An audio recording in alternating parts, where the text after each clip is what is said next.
Hey, what's going on, you guys? Been a couple of days. Welcome back to the channel. My name is Mace, coming to you from Canada, your Commonwealth cousins over here, and we're checking out penal colonies of Australia. I don't know much about them, actually, to be honest. I know I've heard the phrase and I've heard people say quite often that Australia was, quote-unquote, founded on prisoners, and so the British sent prisoners there, right? Like murderers and like the worst people. I don't know if it was just really bad people or just everybody, or even why the British sent prisoners there in the first place. So this will be interesting. And did they put them to work? Was it forced labor? Was it and what exactly are we talking about? I guess this would be the 19th century, right? Like 1800s ish. Let's see in the video. I could be totally off on that. Yeah, let's check it out. Make sure to comment down below. I'd love to see your guys' comments. Love to interact with them. And I usually always read everything. Appreciate it. Yeah, let's go. Colonies. Australia.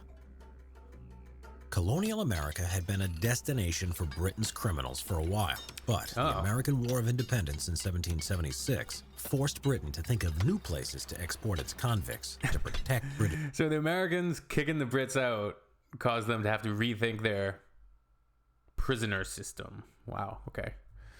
76 forced Britain to think of new places to export its convicts to protect British society.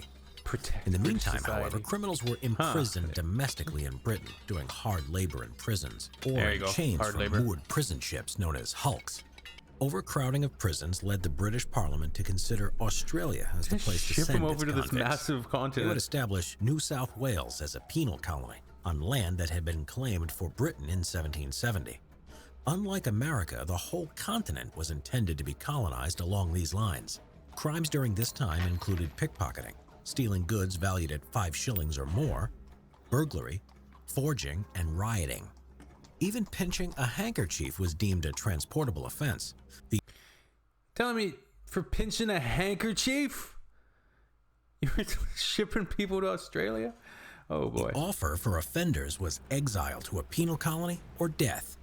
The first fleet arrived at Botany Bay, New South Wales, Australia on January 20th, 1788. Carrying over 700 convicts, as well as their families, and over 500 Marines and officers. The penal colony was then established at Port Jackson at Sydney Cove. More penal colonies were established afterwards across Australia in the 19th century. Once the convicts arrived, the governor separated and sorted them into gangs based on their skills. Skilled convicts, such as carpenters, blacksmiths, and stonemasons, could be used for government works programs such as building roads, bridges, courthouses, hospitals, or working on government farms. Unskilled convicts would be assigned to laboring work such as gathering and burning seashells to create lime mortar or breaking rocks into gravel for the construction projects. I have a feeling these animations make it look a lot less harsh. Well, they're cartoons after all. But yeah, I wonder, the working conditions, I'm sure, were not good. I'm curious the numbers, how many they sent. Free settlers, people who had voluntarily settled in Australia, and convicts that had done their time also picked such convicts they wanted to work for them as servants. Women made up 15% of the convict population and were employed as domestic servants to the officers, or worked in the female factories where they made clothes or did hard labor at the washtubs. Many women married quickly, as male free settlers were often looking for a wife. At first, convicts wore their own clothing, but as more free settlers started to arrive, there was a necessity for a uniform to distinguish the innocent from convicts. From the early 1800s, a party-colored uniform was introduced. This yellow and black uniform I want to see a real photograph of this uniform. Resembled the costumes worn by court jesters in the medieval period, which was designed to humiliate the convicts. The broad arrows showed that the clothing... Really on the nose, eh? It's gonna put you in a court jester outfit. They should give him one of those hats, those pointy hats, things, bells on them. The convict was government property. Discipline was harshly enforced by the military guards.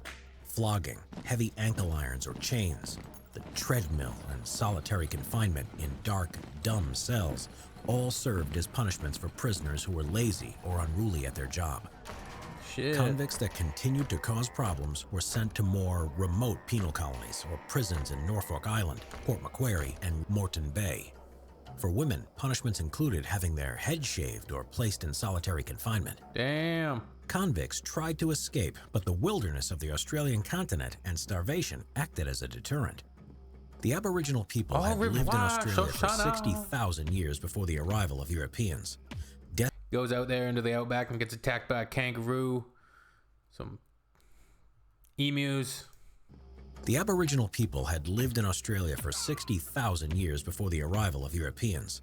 Desperate convict escapees took to stealing from them, and many fights occurred. Prison time for convicts could range from 7 years to life. Convicts who worked hard would obtain a ticket of leave or a pardon, and these were frequently granted after 4 years for those with a 7-year sentence. Once they had a ticket of leave, they could work for themselves and own property.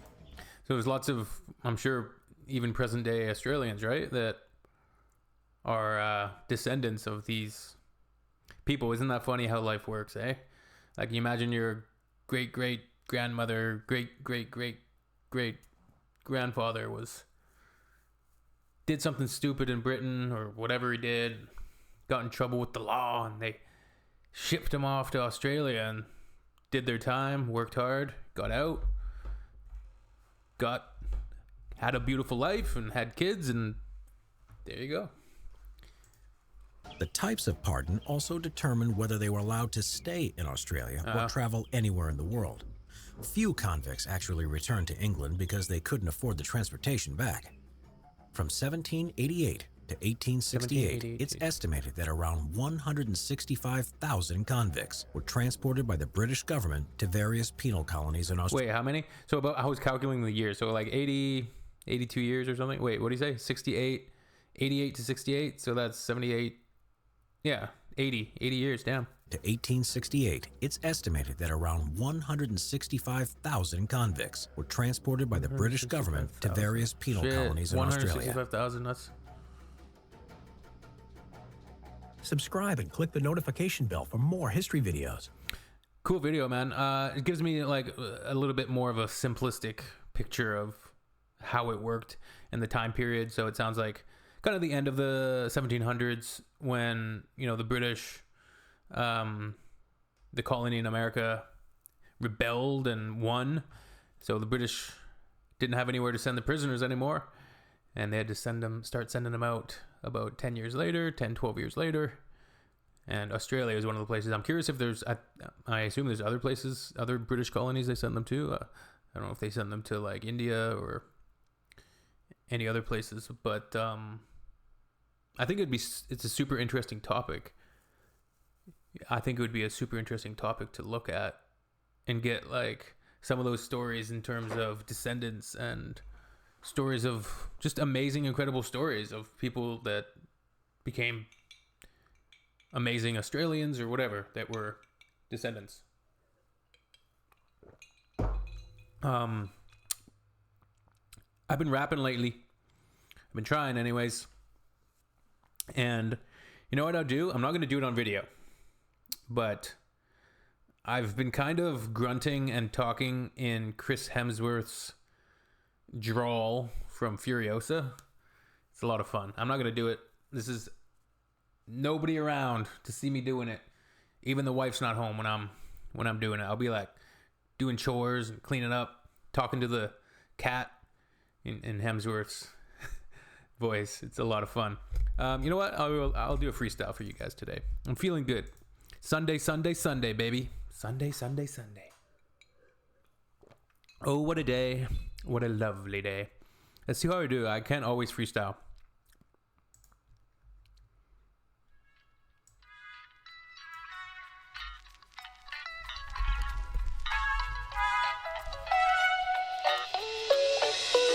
Hello, Australia. I just wanna rap.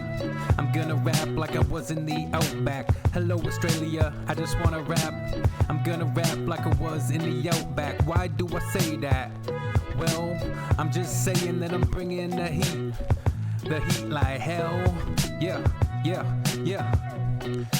Hello Australia, you know that I'm taking you on a trip, on a magic carpet ride across the sky, don't slip. Y'all know that I gotta let it flip left and right, deft and hype, chef delight. Every night I ignite, I love landing on those snares. And y'all know that I don't really care. Let me hold it, let me grab it, let me take it, let me make it magic. Y'all know that I'm always frustrated when I'm on a microphone because I'm feeling so elated every single second, and I cannot take it when I'm not doing it. Y'all know that I just improve a bit every single second. Got a record and I'm reckless, and for the record, y'all know that I'm going to be stepping up the hill with so much skill. I got the money to pay the bills, but I'm not talking about money as in monetary dollars. I am talking about knowledge. You know that I will demolish any rhythm when I'm swimming in it. Y'all know that I'm taking it and breaking it and shaking it right down to the foundations again. Y'all know that I am patient again. I take my words and I take my brain and I say something insane, man. What am I even saying? I don't really know, but I know that I'm absolutely crazy. When I'm on a mic, yeah, you know I'm never lazy. I just do what I want to, and you know lately I've been doing it on the daily. 7 days a week, make the weeks into a month. I'm gonna crunch it up and I throw it to the sky. I'm like Superman, I fly all around this planet. Yeah, you know that I'm gonna go until I die. I never let it slip, always gotta be the one to rip it. Y'all know that I'm so terrific and I'm wicked and I'm vicious, and I'm saying hello, then I'm saying goodbye to Australia. Stay fly. I feel like I caught a flow on that. That was fun. I better keep it going. I could actually, like, down the road, if I do any good ones of these, make it into like a mixtape and put them up on Spotify. I actually created a little hook there with Australia at the beginning. What was I saying? Hello Australia, I just want to rap. I'm gonna rap like I was in the outback. Da da da, bring heat. Da da. That was fun. That was fun, man. Let's find another beat. One more. Here we go.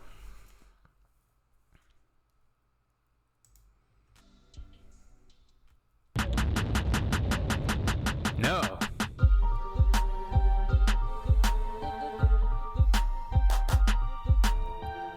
It's not really my type of beat, but at the same time I'll try to say something unique. So take a peek and take a peek. Hey, like I said, it's not my type of beat, but I still might be able to make something so unique. This beat's messing me up, dude. I do not like. Go back to the beginning. Go back to the beginning, please. Genre, hip hop.